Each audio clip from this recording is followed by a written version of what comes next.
Welcome back to Pennsylvania Crossfire. Tonight we're discussing the deer management problem in Pennsylvania. I think, Kim, you were going to say a couple of words about the importance of deer hunting in Pennsylvania. Deer hunting has been a part of our heritage for hundreds of years, and it brings children and families together. It provides a balance to nature, and it provides a dimension to the outdoors that will be sorely missed if it does end up going the direction we see it going. Thank you. We address the socioeconomic problem. We find there's no science supporting the initiative that was started 10 years ago. We hear the word green certification. You had mentioned there was an audit. What was the background of that audit just a few years ago, John? A couple of years ago, when the audit was first presented to the state legislature, I was given a copy of it to review the questions that were in the audit, and it was painfully obvious that every question in the audit had been designed to give a positive response in favor of the Game Commission's deer management program. It had obviously been written by someone in the Game Commission or one of their close associates who had started this deer reduction program to begin with. I ran the red flag up, and although it was taken out for a while, it happened to just slip back into the audit before it went out to bid. And so the questions in the audit were fraudulent. It was a biased audit. Not only that, the gentleman that was in charge of conducting the audit for the Wildlife Management Institute just happened to also have been appointed as the chairman of the Deer Management Working Group in 1998. And it was this man and a small group of individuals, once again, who had promoted deer reduction in the last 10 years, who had actually formulated the deer reduction program for the Pennsylvania Game Commission between the years 1998 and 2000 and presented that plan to the game commissioners in 2000. That plan included the concurrent season, were his recommendations, increased antlerless allocations, increased DMAP permits, as well as changing from the county-based system to the current wildlife management unit system of managing deer.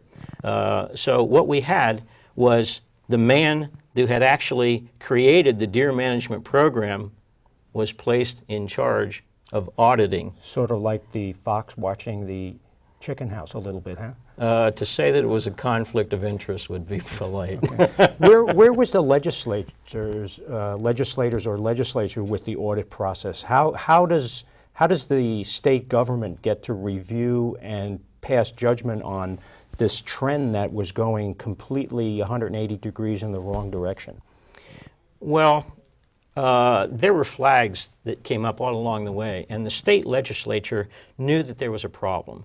It doesn't take a lot of common sense to see that what was transpiring in Pennsylvania, the effect on the economy of the state with businesses going by the wayside in the north central tier, the impact on the economy was not measured probably in tens of millions, but hundreds of millions of dollars and even more. This is a multi-billion-dollar industry. And so something had to be done. The thing is, we're looking at a 100-year event in wildlife management circles. Pennsylvania was one of the top deer hunting states in America, in the nation, for decades. And all of a sudden, it was devastated. The bottom was cut out from under it, and the impacts were absolutely tremendous, not just to the socioeconomy, but to our Second Amendment rights to keep and bear arms, because as the hunters go by the wayside, being reduced now from 1.2 million hunters to an estimated 800,000 hunters and crashing. That's unreal. And that's unreal. Occurred in the last 10 years. Yes, and these are the people that support our Second Amendment right to keep and bear arms.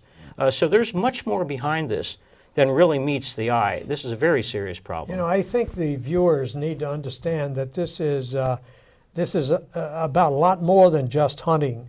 It's about the economy of this state, and it's about the heritage of Pennsylvania. Exactly. I think it's, I mean, from what I'm hearing from you gentlemen, it needs to be fixed. Yes, I'd like to make it a point to say that the Pennsylvania Game Commission is a fine organization, as is DCNR. It's been around for a long time. through the documentation that I found, the people that are at fault represent simply a handful of people that started in 1996 and have carried this through the entire system right up to the very present. It's these few people that are causing this, not the agencies.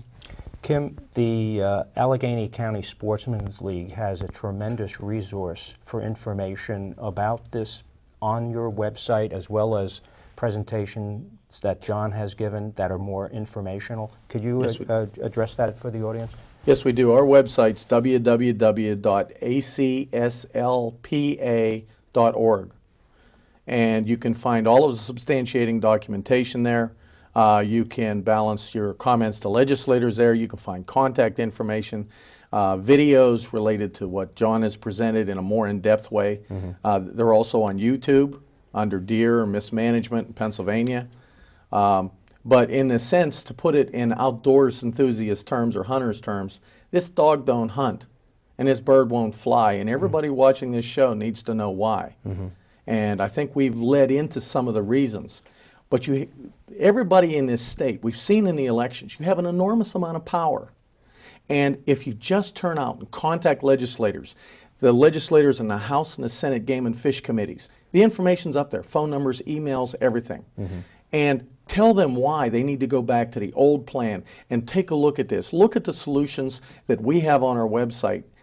Take that information and run with it. We can restore the balance to our outdoors, because right now, if we don't do it, if we don't act now, then the future for hunting is dire indeed. I understand. John, could you tie in maybe with, Kim is saying for Pennsylvania citizens to get in touch with the Game Commission and the legislators after reviewing the information. Can you tie some of the to-dos? What should we do now as Pennsylvania citizens? Well, the primary thing is the decision makers are the 8 members of the Pennsylvania Board of Commissioners.